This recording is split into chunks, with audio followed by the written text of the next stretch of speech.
Assalamualaikum warahmatullahi wabarakatuh. Perkenalkan, nama saya Rega Jultisha Putri, kelas PGMI 5D. Di sini saya akan memaparkan modul ajar yang sudah saya buat dengan mata pelajaran IPAS atau Ilmu Pengetahuan Alam dan Sosial. Yang pertama yaitu berupa informasi umum perangkat ajar. Nama penulis Rega Jultisha Putri, instansi SD Sumber 1, tahun ajar 2023, jenjang sekolah dasar kelas 3, alokasi waktu 2 kali 70 menit atau 2 kali pertemuan.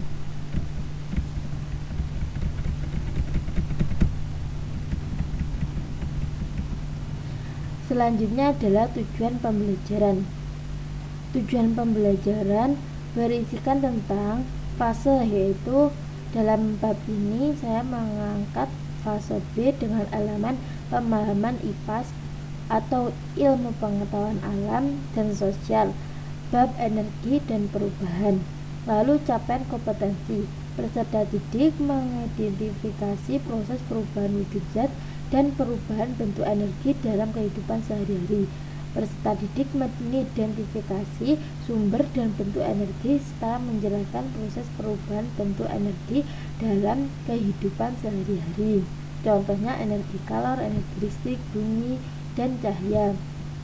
Adapun tujuan pembelajaran yaitu peserta didik mengidentifikasi dan mampu mengidentifikasi sumber dan bentuk energi serta menjelaskan proses perubahan bentuk energi dalam kehidupan sehari-hari. Adapun indikator pencapaian tujuan, yang pertama, peserta didik mengidentifikasi sumber dan energi. Yang kedua, peserta didik menjelaskan tentang sumber dan bentuk energi. Ketiga, peserta didik menjelaskan proses perubahan bentuk energi dalam kehidupan sehari-hari. 4. Peserta didik dapat menjelaskan manfaat energi dalam kehidupan sehari-hari. Selanjutnya adalah kompetensi awal. Kompetensi awal ini berisi yang pertama, peserta didik belum bisa mengidentifikasi sumber dan bentuk energi. Lalu sebelum pembelajaran, peserta didik belum menjelaskan tentang sumber. Ketiga, sebelum pembelajaran, peserta didik belum bisa menjelaskan proses perubahan bentuk energi. Lalu sebelum pembelajaran, peserta didik belum bisa merinci pemanfaatan energi dalam kehidupan sehari-hari. Selanjutnya adalah profil Pancasila. Ada 6 profil Pancasila yang wajib diterapkan pada modul ajar kurikulum Merdeka, yaitu beriman dan bertakwa kepada Tuhan Yang Maha Esa, berbhinneka global, bergotong royong, mandiri, bernalar kritis, dan kreatif. Adapun sarana dan prasarana yang digunakan yaitu laptop, LCD, speaker aktif, video pembelajaran, LKPD, dan bahan ajar. Adapun target peserta didik yaitu peserta didik reguler.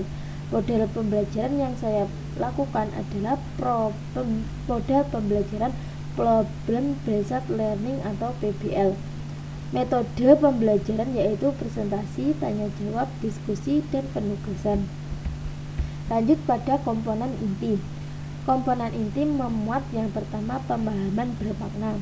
Pemahaman bermakna ini berisikan tentang peserta didik mengidentifikasi sumber dan bentuk energi serta menjelaskan proses perubahan bentuk energi dalam kehidupan sehari-hari.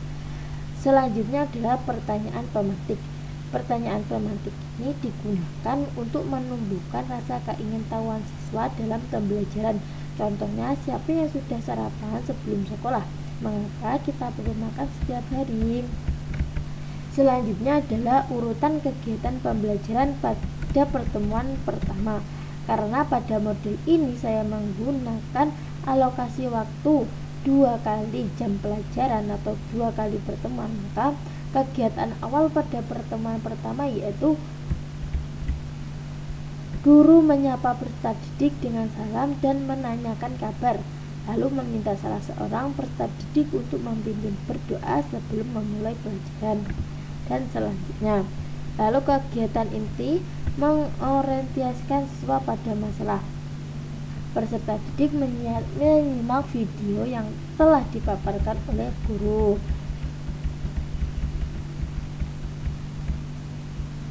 Lalu kegiatan akhir.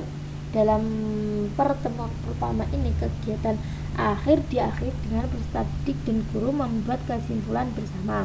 Lalu peserta didik mendengarkan penjelasan guru yang terkait dengan tugas yang harus disiapkan untuk pertemuan yang akan datang. Ketiga, peserta didik dan guru menutup pembelajaran dengan membaca doa. Di sini ada refleksi pendidik, yaitu yang pertama, apakah model yang digunakan dalam pembelajaran ini sudah sesuai, apakah pembelajaran sudah optimal, melibatkan siswa, apakah peserta didik yang telah diimplementasikan dapat bermanfaat bagi siswa, memberdayakan keterampilan berpikirnya. Lalu lanjut pada pertemuan kedua. Di sini pertemuan kedua dilangsungkan, yaitu guru menyapa peserta didik lalu meminta seorang peserta didik memimpin doa, memeriksa kehadiran peserta didik. Guru melakukan apresiasi dan mengajak peserta didik untuk mengingat kembali pembelajaran sebelumnya yang telah disampaikan. Lalu guru menyampaikan tujuan pembelajaran dan kompetensi yang akan dicapai. Lalu guru menyampaikan rencana kegiatan dan penilaian. Kegiatan inti pada pertemuan kedua ini berisikan tentang penyusunan hasil karya dan mempresentasikan. Setiap kelompok menyusun laporan hasil kerja mereka yang sudah dikerjakan pada pertemuan sebelumnya. Perwakilan dari kelompok maju untuk memberikan paparan tentang hasil kerja yang telah dilakukan. Kegiatan akhir dalam pertemuan kedua ini yaitu peserta didik dengan bimbingan guru membuat kesimpulan tentang pembelajaran yang dilakukan. Guru memberikan motivasi kepada semua peserta didik untuk terus giat belajar. Guru memberikan apresiasi kepada semua peserta didik karena sudah mengikuti pembelajaran dengan baik. Adapun refleksi pada pertemuan kedua yaitu apakah media yang digunakan dalam pembelajaran ini sudah sesuai, apakah pembelajaran sudah optimal, apakah pembelajaran yang telah diimplementasikan dapat memfasilitasi siswa memperdayakan keterampilan berpikirnya. Lampiran yang terdapat pada modul ajar ini yaitu bahan ajar, lembaga kerja peserta didik atau LKPD, media pembelajaran, alat evaluasi, dan refleksi peserta didik. Lalu pada pengayaan dan remedial. Pengayaan, peserta didik dapat melakukan observasi lain tentang perubahan energi dan pemanfaatnya. Remedial, peserta didik yang belum memahami sumber dan bentuk energi serta perubahan bentuk energi dapat diberikan sumber bacaan yang dilengkapi gambar bahkan video. Hal ini untuk memberikan kemudahan bagi peserta didik untuk mengamati dengan teliti. Bahan bacaan pendidik di sini diambil dari buku guru energi dan perubahan kelas 3, buku guru pendamping energi dan perubahan kelas 3. Adapun bahan bacaan peserta didik dari buku siswa sendiri energi dan perubahan kelas 3, buku siswa pendamping energi dan perubahan kelas 3.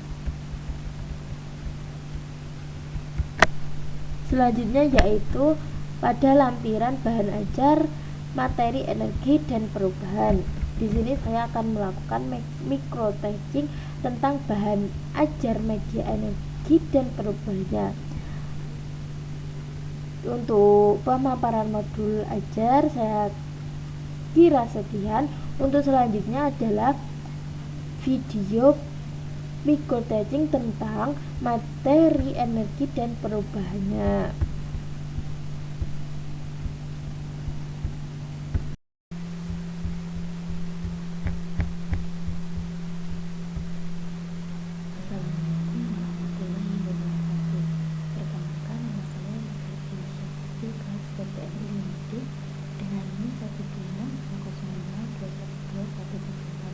Di sini saya akan melakukan micro teaching dengan tema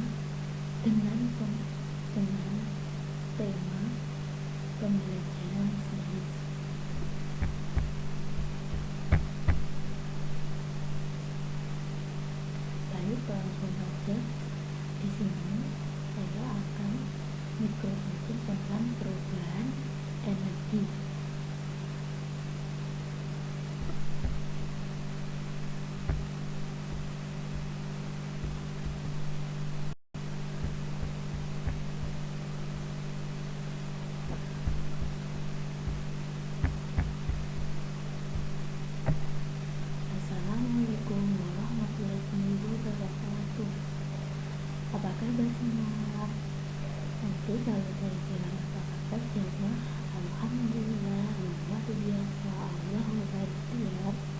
Apa kabar semua? Alhamdulillah, Allahu Akbar. Yes.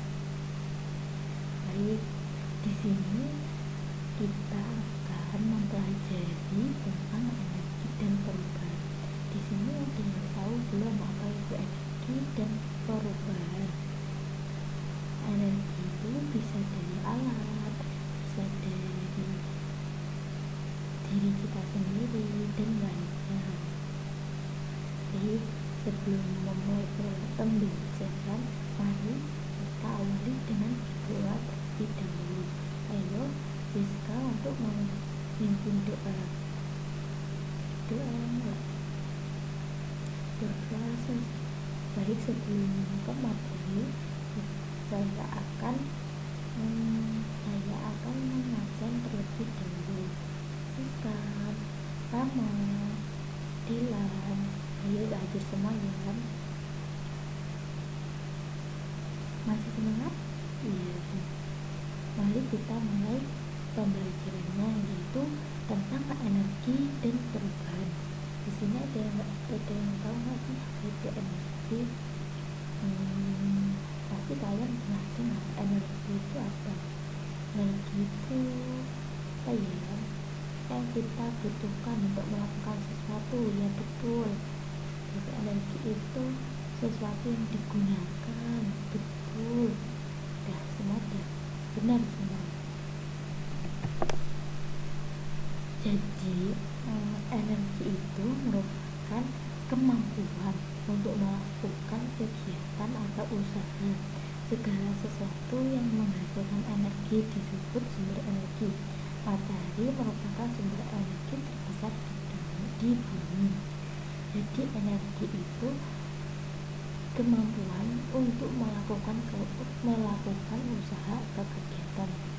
Segala sesuatu yang menghasilkan energi disebut sumber energi. Contohnya saja matahari, angin, lalu gerak, itu semua adalah energi karena menghasilkan kemampuan untuk melakukan kegiatan atau usaha. Apa sumber energi terbesar di bumi? Iya, matahari. Lalu apa saja sih energi itu? Energi itu ada banyak sebenarnya, tapi yang akan kita bahas pada pertemuan kali ini ada energi panas, energi bumi, energi cahaya, energi gerak, dan energi listrik. Mari kita bahas satu persatu. Yang pertama yaitu energi panas. Ada yang tahu di sini apa itu energi panas? Ya, matahari. Betul, tadi kita sudah membicarakan sumber energi terbesar di bumi adalah matahari. Matahari yaitu energi yang dihasilkan oleh benda yang menghasilkan panas. Contohnya matahari, listrik, api itu kan menghasilkan panas. Yang benda-benda yang menghasilkan panas itu disebut energi panas. Iya, setrika juga merupakan energi panas, kompor dan lainnya. Lalu yang kedua adalah energi bumi. Energi bumi yaitu energi yang timbul oleh benda yang mengeluarkan bumi. Contohnya saja alat musik, radio, TV, pita suara, apalagi ya, trompet. Betul, trompet itu juga menghasilkan bumi. Selanjutnya yaitu energi cahaya. Ada yang tahu di sini apa itu energi cahaya? Contohnya apa deh? Iya, lampu. Apalagi senter bu. Iya, betul, senter. Jadi energi cahaya itu energi yang dihasilkan oleh benda yang mengeluarkan cahaya. Contohnya lampu, sinar matahari, obor, senter, dan lain-lain. Jadi matahari itu bisa dikatakan menjadi dua energi, yaitu energi cahaya dan energi panas, karena matahari juga mengeluarkan cahaya namun juga mengeluarkan panas. Selanjutnya yaitu energi gerak. Energi gerak itu apa contohnya? Iya, kipas angin, betul.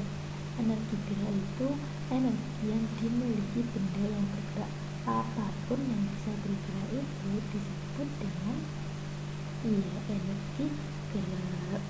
Contohnya energi gerak itu apa? Iya, aliran air, angin, kipas angin juga bisa kan menghasilkan gerak.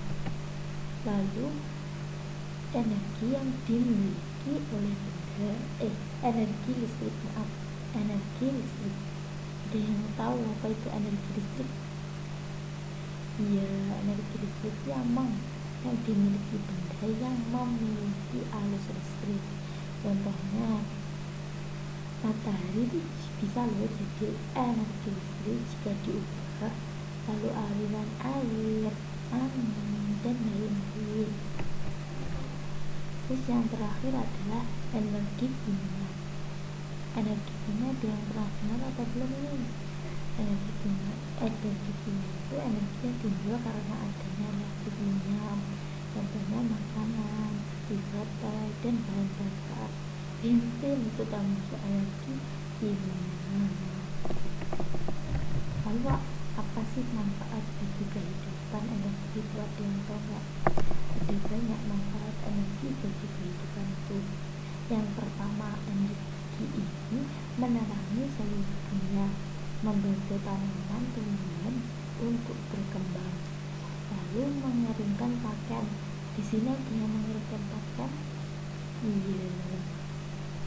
Ya, betul. Yang pertama dulu, energi menerangi seluruh dunia. Berarti ini contoh energi apa? Iya, energi matahari menerangi seluruh dunia itu matahari karena mengeluarkan cahaya. Lalu membantu tanaman tumbuhan dan berkembang. Ini energi apa? Matahari juga untuk fotosintesis, untuk menghasilkan makanan. Lalu ada lagi manfaat energi bagi kehidupan yaitu mengeringkan pakaian dan alat rumah tangga. Jadi ini dari energi matahari menjadi energi apa?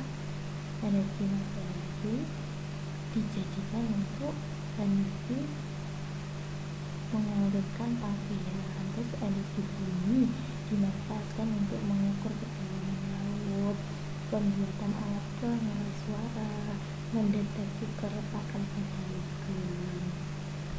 Terus lanjut, lalu bagaimana kita menjaga keberadaan energi itu tetap terjaga?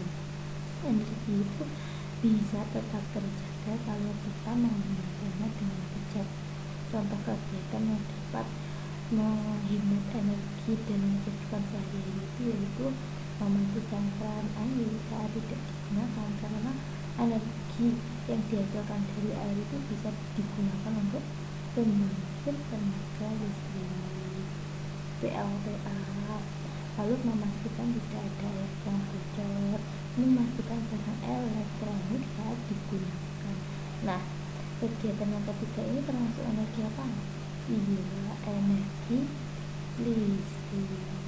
Lalu lebih banyak berjalan kaki atau menggunakan sepeda. Kalau ini menggunakan energi apa? Iya, menghemat energi kimia. Contohnya bahan bakar, iya bensin, betul. Lalu menggunakan transportasi umum. Namun terkadang ada loh manusia yang berubah buruk terhadap energi yang menyebabkan krisisnya atau akan habis energi. Contohnya konsumsi berlebihan, menggunakan energi yang berlebihan, tidak sepadan apa yang digunakannya. Overpopulasi, jadi banyak pengguna yang menggunakan energi ini tanpa membatasinya atau menghematnya. Terus pemborosan energi, tidak mematikan lampu itu termasuk pemborosan energi loh, karena lampu kan bisa menghasilkan cahaya yang diperoleh dari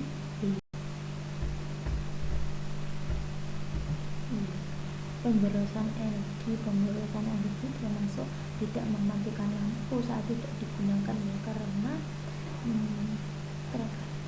karena listrik itu energi, iya energi akan boros energi. Lalu kegiatan manusia yang selanjutnya adalah pilihan energi terbaru yang belum dijeliti atau kurang dimanfaatkan.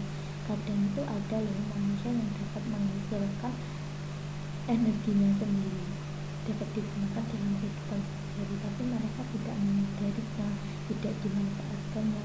Dan energi yang telah tersedia jadi tidak terpakai karena tidak dimanfaatkan. Lalu itu saja pembelajaran pada hari ini. Semoga kita dapat mengetahui energi-energi yang dibutuhkan dalam kehidupan sehari-hari. Contohnya apa tadi? Kehidupan energi, contohnya energi cahaya, energi listrik, energi bumi, energi kimia. Itu merupakan semua itu bermanfaat bagi kehidupan. Maka dari itu kita harus bisa menggunakan secukupnya agar ketersediaan energi tetap terjaga. Jadi bisa ya kalau di rumah menjaga energi, seumpama ada lampu yang tidak digunakan harusnya dimatikan. Betul. Jadi kita harus bijak dalam menggunakan energi listrik dan lain-lain. Terima kasih. Selanjutnya untuk evaluasi, untuk mengasah pemahaman kalian, Bu Guru ingin kalian nanti untuk mengerjakan soal halaman 34 yang sudah Ibu sediakan. Itu mudah kok soalnya, nanti kalian isi sesuai dengan pendapat kalian atau menurut kalian. Nanti dipresentasikan maju satu-satu untuk mengajarkan agar kalian dapat berani untuk maju ke depan. Di sini ada yang ditanyakan, iya Pak? Oh iya, matahari itu apa bisa habis Bu? Matahari itu kan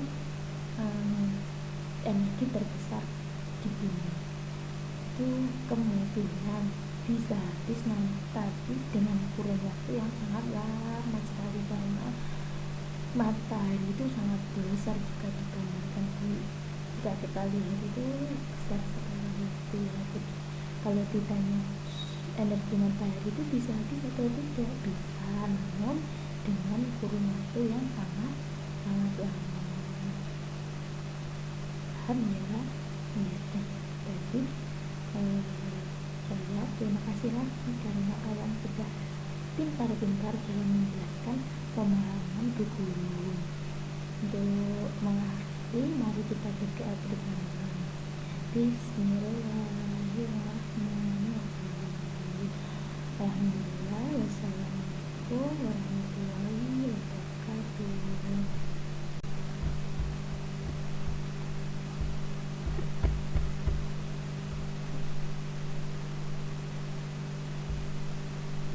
Baik, karena saya sudah melakukan microwaving, di sini saya akan melakukan analisis tentang microwaving yang saya lakukan tadi. Yang pertama, kekuatan dan kelemahan dari microwaving yang saya gunakan. Kelemahan microwaving yang saya gunakan yaitu peserta didik kurang fokus karena kondisi lingkungan yang belum bisa kondusif. Media yang menjadi ketertarikan itu selama menjadi fokus peserta didik hanya pada media, karena saya menggunakan media PPT. Di sini siswa banyak bertanya yang di luar dari materi, contohnya kenapa gambar itu kok gitu, warnanya kok gitu, dan lain-lain. Terus media yang menjadi teknik yang digunakan belum tepat pada materi ini, karena menurut saya dalam pembelajaran ini harus adanya interaksi antara siswa satu dan lainnya agar terjadi interaksi dan mendapat antar siswa itu dapat menjalin pemahaman seumurannya. Jadi mereka materi karena pembicaraan yang ada dalam sebuah kelompok tersebut. Kurangnya komunikasi peserta didik tadi dan guru pun kurang berkomunikasi. Terus kelebihan dari micro-teaching yang saya lakukan yaitu media pembelajaran menjadi daya tarik siswa, karena siswa mengira bahwa melihat PPT itu melihat video, lalu menggunakan PPT dan video pembelajaran mempermudah proses pembelajaran, mempercepat. Menurut saya, jika PPT digunakan dalam kelas itu mempercepat kegiatan pembelajaran yang biasanya menggunakan spidol, kapur, itu akan mempermudah kita dalam menjelaskan. Kalau kita menggunakan metode ceramah itu, kita akan lebih mudah menggunakan PPT ini. Lalu melatih berpikir strategis untuk dapat praktik dan melakukan pengamatan di lapangan.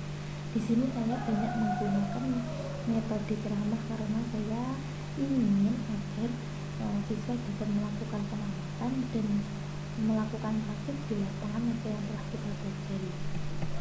Selanjutnya teori yang saya gunakan. Teori yang saya gunakan dalam micro-teaching ini yaitu teori behavioristik, yaitu belajar dengan mengedepankan proses belajar terjadi apabila tingkah laku siswa dapat atau sudah berubah. Namun kelebihan dari teori behavioristik ini adalah pendidik tak hanya memberi ceramah, tapi namun melalui instruksi singkat yang diikuti beberapa contoh baik yang dilakukan sendiri maupun secara simulasi dengan pilihan peserta didik akan lebih paham. Lalu pendekatan yang saya gunakan yaitu pendekatan kontekstual, yaitu pendekatan yang berfokus pada penghubungan antara materi pelajaran dengan kejadian atau situasi di dunia nyata. Tujuannya adalah untuk membuat siswa dapat melihat relevansi dari apa yang mereka pelajari dengan kehidupan sehari-hari mereka. Lalu evaluasi psikologis. Aspek psikologis pembelajaran ini meliputi inteligensi, minat, sikap, motivasi, dan kreativitas siswa. Pada hal ini akan berbeda-beda pada setiap manusia atau siswa, karena kepribadian seseorang itu atau psikologi itu tergantung pada yang telah dipikirkan, disarankan, dan diperbuat. Baik, terima kasih. Itulah paparan modul ajar micro-teaching dan analisis micro-teaching yang sudah saya lakukan. Semoga video ini dapat menambah relevansi kita dalam mengikuti ilmu dan dapat bermanfaat bagi kita semua. Saya memohon maaf yang sebesar-besarnya jika banyak kesalahan dalam video ini. Saya berterima kasih. Wassalamualaikum warahmatullahi